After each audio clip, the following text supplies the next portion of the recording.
DSP साहब ने कहा जी मैंने इनको गोलियां मार के मारा था और एक की बॉडी मैंने शेखपुरे फेंक दिया, एक की बॉडी मैंने काने में फेंक दिया। 2 एफआईआर जो बॉडियां मिली हैं उनकी गुमशुदगी की रिपोर्ट दर्ज करके उनको दफना दिया गया। ये नेग्लिजेंसी है पुलिस की ना। डीएसपी साहब बड़े मक्कार होशियार चलाक लगे मुझे। 2 एफआईआर जो दर्ज हैं पुलिस की तरफ से दर्ज कर दी गई हैं, तो मैं मानता ही नहीं हूँ कि डीएसपी साहब इसमें शायद जेल भी ना जाए, जेल जाने से पहले इनकी बेल हो जाए। बच्ची अपनी माँ का साथ देती, जिसकी वजह से दोनों को खत्म करके मुद्दा ही खत्म कर दिया गया। माँ ने बेटे को मार दिया है, बेटे ने माँ को मार दिया है, बीवी ने खामद को काट के पका दिया देख के अंदर। और भैया एक डीएसपी है, वो नाके से गुजरा, उसके पास 3-4 बॉडी है। मैं कह रहा ये 2 है ना, 10 और बॉडी लगा रहे हैं। वो नाके में तारुफ रहेगा, मैं डीएसपी उसको रोकेगा? मुझे ये बताया। हमारे मुहाफिज ही कातिल बन जाएंगे तो फिर हमारी हिफाजत कौन करेगा। अस्सलाम वालेकुम नाज़रीन, पब्लिक इंटरेस्ट में खुशामदीद। मैं आपकी मेज़बान हुमा खालिद। नाज़रीन, डीएसपी उस्मान हैदर की अपनी बीवी और बेटी को कत्ल करने का मामला जो है वो हल हो चुका है। काफ़ी टाइम से ये केस जो था वो पेंडिंग में था और अब ये पूरा का पूरा खुल के सामने आ चुका है। आखिर डीएसपी ने ऐसा क्यों किया, उसके हक़ाइक़ कैसे सामने आए, वो कैसे पकड़े गए, कितनी चालाकी से उन्होंने ये कत्ल किया होगा, कौन से पुलिस इंस्पेक्टर ने उनका ये पूरा केस डील किया, और शाहिद चौधरी साहब की वो बात जिसमें इन्होंने बताया था कि कत्ल एक है लेकिन एफआईआर 3 दर्ज हुई हैं। ये सारा मामला आखिर क्या है, आइए ये जानते हैं शाहिद साहब से। जी अस्सलाम वालेकुम। वालेकुम सलाम बेटा। सर कैसे हैं आप? अल्लाह का शुक्र। सर हमें बताइएगा सबसे पहले कि आपने अपने एक प्रोग्राम में ये बताया था कि एक कत्ल है, एफआईआर 3 है, तो हमें ज़रा उसको एक्सप्लेन थोड़ा सा करके बताइएगा। बेटे मैंने जब ये बात की है ना, उस दिन ये यानी कि इसका इकबाल जुर्म था और लोग इसको इकबाल जुर्म कह रहे हैं, मैं इसको इकबाल जुर्म नहीं कहता। ये होता है ना, पुलिस की कस्टडी के दौरान जब उसकी तफ्तीश होती है ना, तो बंदा एक बयान देता है। इस बयान को आप इकबाल जुर्म नहीं कह सकती। और दूसरी बात ये होती है, ये डीएसपी जो का बड़ा काया था, खुद डीएसपी था, सारे मामलों को समझता है। एक चीज़ मैं आपके ऑडियंस को बतानी चाहता हूँ कि कोई भी शख्स दौरान हिरासत जब उसकी गिरफ्तारी पड़ चुकी हो, वो कागजात में गिरफ्तार हो चुका हो, उसके दिए हुए बयान की ना, यानी वो कहते हैं मैंने मोहतरमा बेनज़ीर भुट्टो को भी शहीद किया है, मैंने ज़ियाउल्लाह के तैयारे को भी उड़ाया, हर काम वो मान जाए, गिरफ्तारी उसकी कागजात में पड़ी हो, तो उसके दिए गए बयान की कोई वैल्यू नहीं होती। इस चीज़ का डीएसपी साहब भी जानते थे, ज़ाहिर है वो बच्चे तो नहीं है ना। उन्होंने एम नहीं ये बस स्टेटमेंट दे दी कि मैंने अपनी बीवी और बच्ची को मारा है, क्योंकि उनकी गिरफ्तारी पड़ चुकी हुई थी। अब मैंने जो बात की थी कि भाई 3 एफआईआर हैं, मेरा तो तजर्बा यही था, चूँकि शुरू में ये अफवाह उड़ी है कि जी, या बात ये लोगों को तक पहुँची है या सोशल मीडिया के जरिए हमें ये पैगाम मिला है कि डीएसपी साहब ने कहा जी मैंने इनको गोलियाँ मार के मारा था और एक की बॉडी मैंने शेखपुरे फेंक दिया, एक की बॉडी मैंने काने में फेंक दिया। अब अगर गोली लगी हुई लाश कहीं से मिले तो ये हो ही नहीं सकता, ये इम्पॉसिबल है कि आप ये कहें कि उसकी बॉडी को जो है ना वो गुमनाम एक जो है ना एक एफआईआर दर्ज करके, रिपोर्ट दर्ज करके उसको दफना दिया जाए। ऐसे नहीं हो सकता। उस लाश का पोस्टमार्टम होना चाहिए था। पोस्टमार्टम तब होता है जब उसके ऊपर एफआईआर दर्ज हो जाए। और गोली लगने की सूरत में अगर डेड बॉडी भी कहीं से मिलती है तो एफआईआर 302 की दर्ज होगी कि लाश मिली है, इसको गोली लगी थी। एफआईआर 3 होनी चाहिए थी। उसमें चाहे पुलिस खुद मुद्दई बन जाए, पुलिस कोई की भी मुद्दई बन जाए, पुलिस की मुद्दईयत में एफआईआर में 302 जुर्म जो कत्ल का लगनी है, क्योंकि गोली लगी है। वो लिखेंगे हमारे इलाके से एक लाश मिली, उसको गोली लगी थी, तो एफआईआर में 302 ही लिखा जाएगा। बिल्कुल ऐसे ही है। यहाँ पे जो है ना डीएसपी साहब ने बड़ी यानी कि बड़ी होशियारी चलाकी का मुजाहरा किया है और लोगों को एक नई अवेयरनेस दी है कि अगर कभी आपने जुर्म करना हो ना तो आप इस तरीके से जो है ना कर सकते हैं। उन्होंने तफ्तीश को जो है ना उसको बड़ा यानी बिखेर के रख दिया था।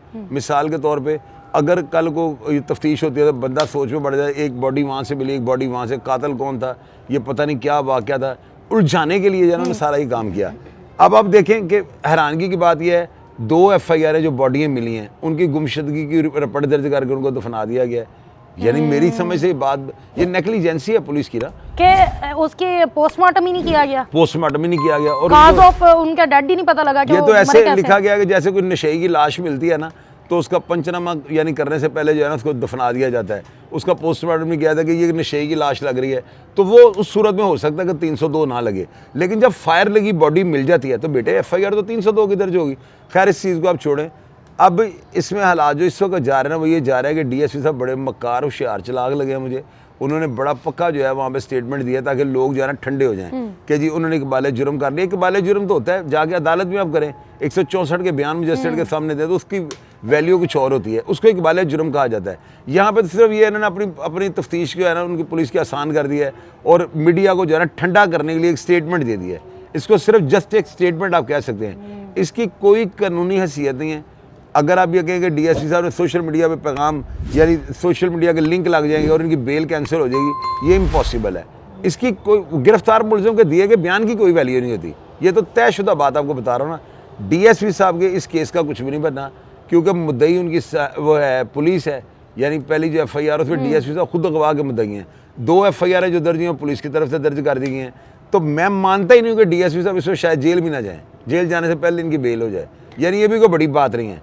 पुलिस अफसरान जो है उन्होंने पूरा डीएसपी साहब की वही बात लिखी है जो डीएसपी साहब ने बयान दिया है, लेकिन डीएसपी साहब ने जो है ना उस्मान हैदर साहब ने केस को इतना उलझा दिया है कि इसको जो मर्जी आप कर रहे हैं इनकी बेल हो जाएगी। 15 दिन बाद, 20 दिन बाद, ज़्यादा से ज़्यादा 1 महीने के बाद डीएसपी साहब बाहर होंगे। उस्मान हैदर साहब ने अपनी बीवी और बेटी को कत्ल क्यों किया, वजह क्या थी, मामला क्या था, कहानी क्या है? इसमें जो पुलिस की इन्वेस्टिगेशन है ना, डीआईजी ज़ीशान साहब है, उन्होंने अपनी प्रेस कॉन्फ्रेंस में बात की है कि उनको ये शक था कि भाई मेरी बच्ची जो है ना ये मेरी बेटी नहीं है। कोई इस तरह की बातें मीडिया ने उनसे सवाल भी किए हैं, उन्होंने इसका जवाब भी ये दिया कि यार अंदरीन हालात का मुझे नहीं पता उसकी नीयत का उससे क्यों मारी है। लेकिन दूसरी तरफ ये कहा जा रहा है कि इसकी बीवी जो थी ना उस्मान हैदर की, वो घर की डिमांड कर रही थी और इसका अपना कोई घर था या अपना प्लॉट था जो इससे बेच दिया और इसकी वाइफ कह रही थी कि यानी इसको बेच के क्या किया है पैसों का ना, यहाँ से इनका इख्तलाफ चल रहा था। और उनकी प्रेस कॉन्फ्रेंस में उन्होंने ये भी जो है ना इंकशाफ किया है कि इससे ये स्टेटमेंट दिया है कि इसकी जो बच्ची थी ना वो मुदाखलत करती थी और मामा अपनी माँ का साथ देती थी, जो कि इनको नागवार गुजरा।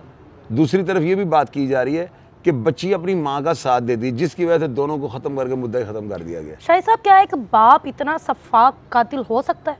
बेटे यहाँ पे क्या नहीं हो रहा, या आज आप वाक़या रिपोर्ट कर रही हो, कल आपने माइक लेके और दूसरे वाक़े के लिए आ जाना है। हमारी बदनसीबी ये है कि हमारे लिए कोई बड़े से बड़ा वाक़या भी है ना वो गैर मामूली नहीं बनता, वो बिल्कुल मामूली सा बन गया हुआ है। यानी एक होता है ना कोई वाक़या होगा, हम कहते हैं इस साल में सबसे बड़ा है, इस साल में दर्जनों ऐसे वाक़या थे, माँ ने बेटे को मार दिया है, बेटे ने माँ को मार दिया है, बीवी ने खामद को काट के पका दिया देग के अंदर।